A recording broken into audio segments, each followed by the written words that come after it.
Welcome to the October 2014 episode of Iowa City in Focus. I'm your host, Mary Bryant.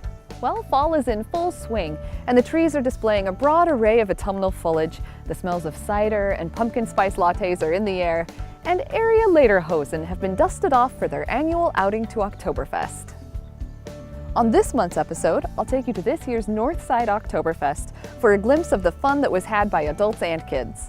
Then I'll talk with Dave Elias, the City of Iowa City's Wastewater Division Superintendent, about the recently completed expansion of the wastewater treatment plant. You'll also get to hear from some of the children who attended Kids Day at the Farmers Market, sharing what they love about Iowa City. Stay tuned.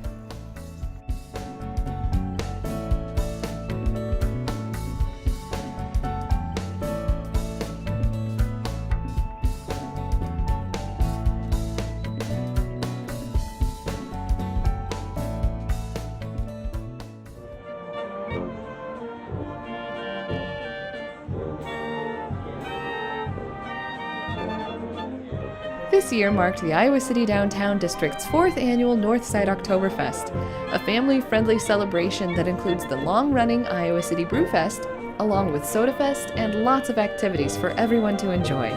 Oktoberfest in Iowa City paid homage to the original Oktoberfest of Munich, Germany, with traditional German foods, a variety of craft brews, a polka band, and, of course, the aforementioned lederhosen and other Bavarian costumes. There were also games to play, such as keg bowling, beer sliding, and whatever this is.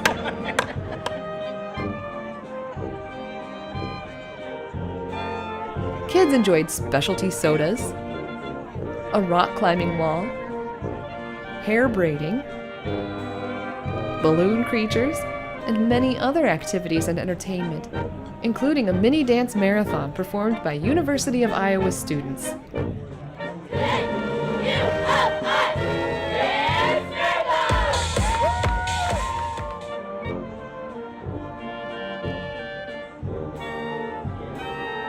And to top it off, the proceeds from Iowa City's Northside Oktoberfest go to charity. This year's event supported the American Heart Association, the Iowa Children's Museum, and Horace Mann Elementary School. If you missed this year's Northside Oktoberfest, be sure to mark your calendar for next year. Now let's head over to Iowa City's wastewater treatment plant to hear about its recent expansion. Today I'm out at Iowa City's newly expanded wastewater treatment plant, and I'm talking with Dave Elias, the Superintendent of the City of Iowa City's Wastewater Division, and we're talking about why exactly did we need this expansion? What brought us to this point? Well, we've had two plants in Iowa City for the last 25 years. And then last winter we closed the old North plant after 80 years of service. So now we're consolidated down to one treatment plant. And there were several reasons for wanting to do that.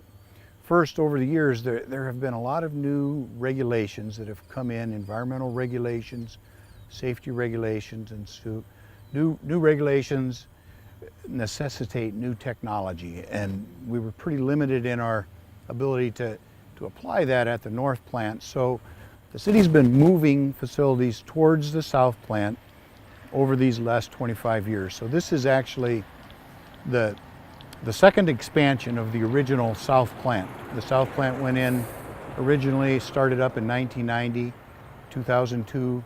We doubled it in size, and now we have more than doubled it in size again in order to accommodate the capacity we were using still at the North plant, and then give us some capacity for future growth and expansion in the community. But besides that, we also found that the older plant was now basically smack dab in the middle of town, and to have a wastewater treatment plant in the middle of everything isn't as attractive as we'd like, and it is wastewater, so there's a few odors and other things that go along with it. So we had a reason for wanting to move it away from that location that'd been there for so long. Plus the fact that it was along the Iowa River, it was prone to flooding, and so we had endured a couple of significant floods in '93 and 2008, and that's what helped us to actually move up in our phasing a few years, because funding was now available to get us to in position to make this expansion. So it sounds like there were a lot of benefits to this move. Can you talk about some of this new technology you mentioned? Sure. One of the benefits of just having one plant instead of two is that we're consolidated, so our operation and maintenance labor and just the driving around in order to keep track of everything is simplified, and we can be more efficient with our workers, with the guys that take care of it every day. But besides that, it is a more intense, more thorough wastewater treatment process than we've had in the past. And so with the more intense process comes a more intensive use of energy. So we've been looking at ways to keep our energy costs under control, to manage them as best we can. So one of the big energy aspects that we've added into this treatment plant expansion has been the addition of two new high-speed, we call them turbo blowers. They run at 30,000 RPMs.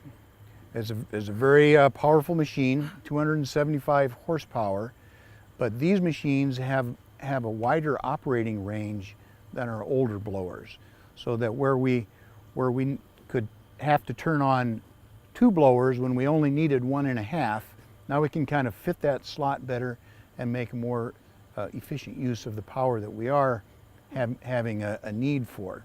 So that was a big one. That will save us, we hope somewhere between $50,000 and $100,000 in power each year, just by using these machines. The treatment level at this new facility is much higher, as I was saying. So we've striven for a good balance between energy usage, public safety, and environmental performance. So one of the big benefits in public safety is that we have now eliminated the use of chlorine gas and sulfur dioxide gas. Chlorine is a disinfectant, and we used to have on hand 1-ton cylinders of chlorine and 1-ton cylinders of sulfur dioxide.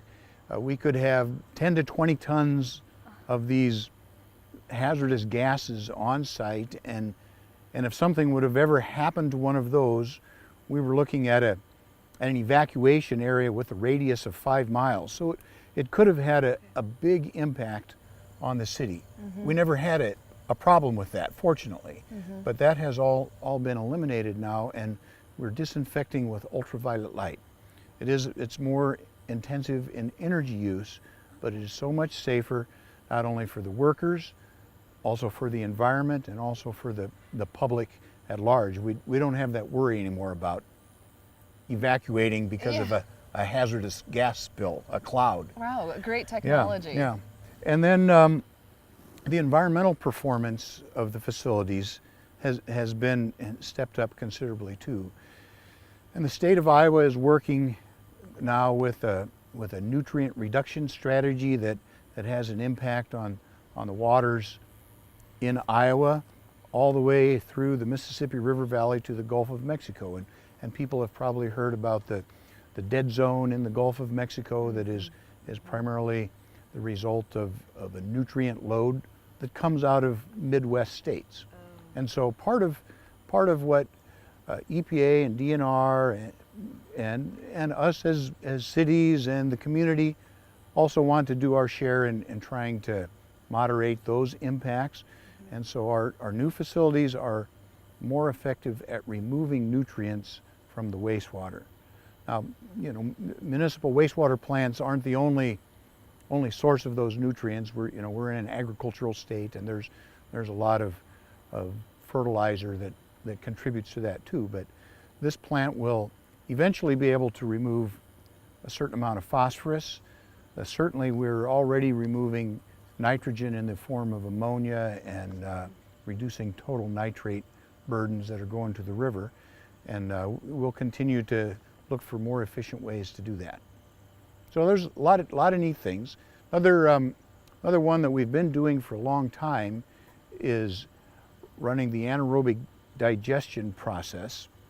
That has been a process that as a city wastewater plant has been going for probably 60 years already in Iowa City. At the old plant, we had anaerobic digesters.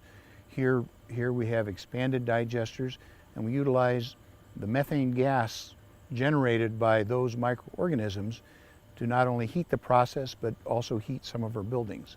And so it's also a fascinating natural process. That's great. So you're not bringing in as much energy to burn. Exactly, yes. Okay. So what's the future of this? I know it's just been expanded, but what do you foresee? How long will this fulfill the needs of the city? Well, the site, right now we're within our fences. We're on 53 acres. The old north plant was 15 acres. So we have space to expand still. As I mentioned, this is actually the third version of this plant. We have 2 more stages projected already at 15 years and 30 years. It was part of our engineering plan. Now, as those years pass and regulations and community needs and the way people use and handle water changes, you know, those time slots will shift and move a little bit, and we'll have other little projects to make adjustments and enhancements. But basically, the site is good for, we project at least another 30 years. That will put the plant nearly over 50 years old by then. The old one lasted 80, so I think we're looking pretty good for the future. We have plenty of capacity for the future. It's another thing that we were striving for, because in the last 30 years we have been trying to catch up with capacity. Now we have capacity to promote some economic development, to promote growth in the community if that's what is desired and needed. Right, then you can handle it. We can handle it. Great. Well, thanks for talking with me today, Dave. You're welcome. Thanks for coming down. After talking with Dave Elias, I got a full tour of the wastewater treatment plant with explanations of the complex processes involved in turning all the wastewater generated in Iowa City into clean water on one hand and fertilizer on the other. You can watch that tour here on City Channel 4, on Channel 5 with video on demand, or online at www.citychannel4.com. Kids Day at the Farmers Market is always a fun time for everyone, and this year was no exception. City Channel 4 was on the scene at Kids Day, and we asked Iowa City's youngest residents what they love about our town. I love Iowa City because everyone here is so nice and welcoming because we just moved here. I love the schools and the playgrounds and the activities for kids to do. I like it that they have better people more than the restaurants and the other stuff. I like the museum. I love the Hawkeye football. I would like to tell you about the farmers market. It's a great place. There's Kids Day, and it's a fine place to go with your family to buy food, have fun, do crafts and activities. Some donuts. They have very good donuts. I like the farmers market too. You can watch all of these segments again by visiting citychannel4.com/video or by turning to Channel 5 and calling into video on demand. Also, we would like to know what community programs and city departments you would like to hear more about. Let us know by sending us an email at info@citychannel4.com or leave us a message on City Channel 4's Facebook page at facebook.com/citychannel4. Thanks for watching this month's episode and keeping Iowa City in focus.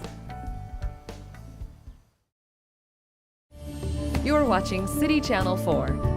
On TV, online, on demand, on Facebook, and now on the go on your mobile device.